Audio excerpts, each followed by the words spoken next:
While the ASIAIR is a pretty reliable little box, on occasions you may want to reset the operating system to the factory state on it. Now, depending on what model and choice of mobile device you own, might require a slightly different process. So in today's video, I'll walk you through what you need to do when wanting to reset your ASIAIR, and as always, I'll offer up a few tips to help you along the way. So let's dig into the details.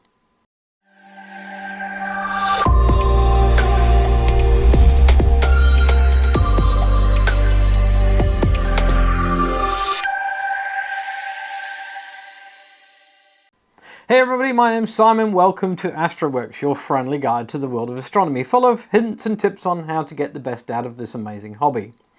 With ZWO having just released the latest update to the ASIAIR, a regular question has come up over the last week or so on how to reset the unit back to factory defaults if you encounter issues with the update process.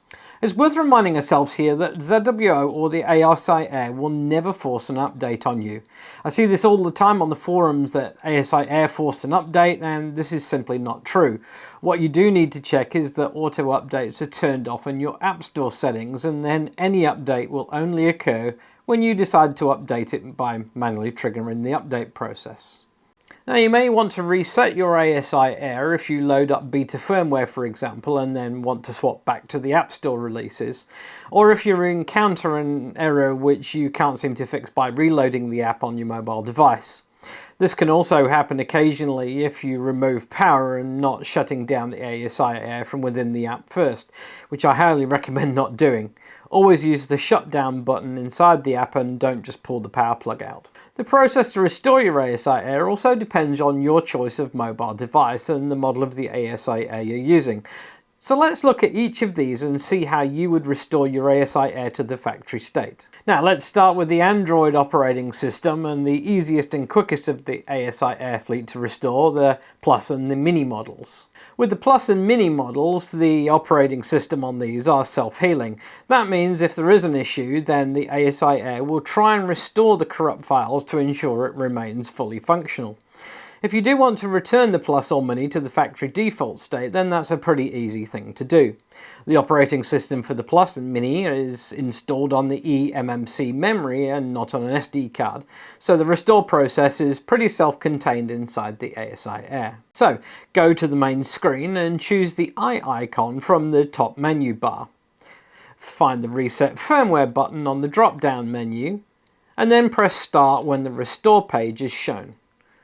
This will reset the ASIAIR to factory state, and you'll be prompted to update the unit when it next connects to your mobile device. If you're wanting to revert to the App Store version from the beta versions, then you need to use the Store app on the device as well, and uninstall the sideloaded version before finding the App Store version and installing this. It's worth noting, to be able to sideload apps, you will need to change some security settings in your device to allow it to install from outside of the app stores. So that's the Plus and Mini, but what about the Pro and version 1 ASIAIR? Well, there is a slight different process for these, as the operating system lies on the microSD card, and you will have to download and install the operating system by burning it to that card. Personally, when I owned a V1 and Pro, I always had at least 3 or 4 cards around that I could quickly swap out. You need a card that is 32 gigabytes in minimum size, and I'd strongly recommend you buy 64 gigabyte cards if buying a new one.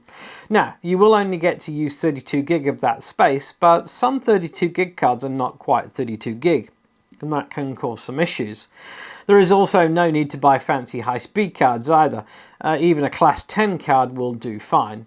The ASIAIR is nothing that will allow you to use that high-speed card anyway, even in video mode, so you'll be limited by the speed of the ASIAIR processing power, so don't waste money on high-speed cards as you won't be able to utilize them.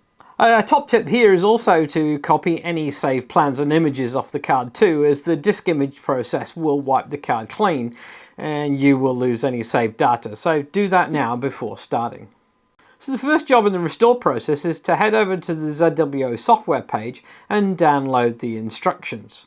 You will need a microSD card reader too before you start, and you will need to either clear the old microSD card or buy a new one. Either will work. And as I said, having a spare around is not a bad thing. Download the disk image from the ZWO document link, and while that's downloading, check out two suggested packages for burning the image to microSD cards. ZWO suggests Win32 disk image for Windows PC and Apple Pi Baker for iOS, but you'll find there's others out there too. There are also instructions in the document for Linux users as well, if that's your chosen operating system.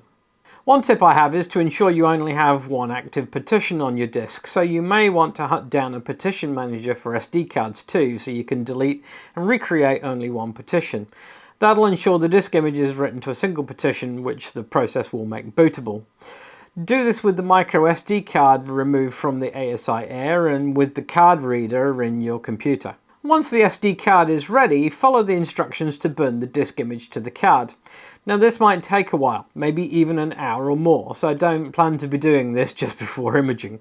Once it's completed, you can put the microSD card back into the ASIAIR and then restart the app and reconnect it to the hardware. The first thing that it will ask for is to reauthenticate. Now I get asked a lot on the support line for a new license, and this is something that the user can do for themselves. You can authenticate online by following the authentication instructions, but when ready to authenticate you must swap your mobile device back to a Wi-Fi connection that has internet access. And then after the authentication is completed, you can swap back to the ASIAIR Wi-Fi and continue as normal. You can also follow the link in the document and scan a QR code that the web page creates. Now a hot tip. One of the regular questions I see is, where can I get older versions of the ASIAIR installers? And here's the answer. You can find these on the archive site APK Pure, and I've included the link in the description for you. Here you can find the APK files for older versions of the ASIAIR. So, that covers off the Android side of life. If you liked today's video, then do give that like button a thump, and if you want to see more of this kind of material, then as always, we recommend you subscribe so that we can notify you of new content as soon as we publish it. Now, what about Apple users? Well, Apple makes life much more harder when trying to roll back, but more about that in a moment. For beta versions using Testflite, you can install the Testflite version and then reapply it. This goes the same if you want to swap from a beta version to a full production release from the Apple Store. Just do a normal restore and use the same process as the Android version above, and this will just install the latest Apple Store versions when you start. The problem comes if you want to do a rollback, and this currently is not possible to do on Apple devices, so the only restore option here is to go back to the latest production version. And here comes my final tip. Unless you're into needing the very latest versions and are prepared for the hiccups that can happen with new releases, then I highly recommend you don't update for a while after the release has happened. This will ensure any bugs are ironed out. Do check that auto update setting right now if you want to make sure your mobile device doesn't update in the middle of imaging or when you're not wanting it to do so. Don't forget you can submit logs from within the app too. Look under the eye icon and then drop down and choose Bug Report. You will need to create a login for the feedback tool, and then you can directly submit logs from within the app, but you will need to have an internet access via your Wi-Fi connection. And you can also use the ZWO support ticket process as well through the website, although please don't send logs that way, as sending them within the app ensures that you don't miss any data required by the team. Okay, I hope this has been helpful. Don't forget the admins on the ZWO Facebook forums are there to help you too. Until next time, my name's Simon. Thanks for watching. Wishing you clear skies from New Zealand.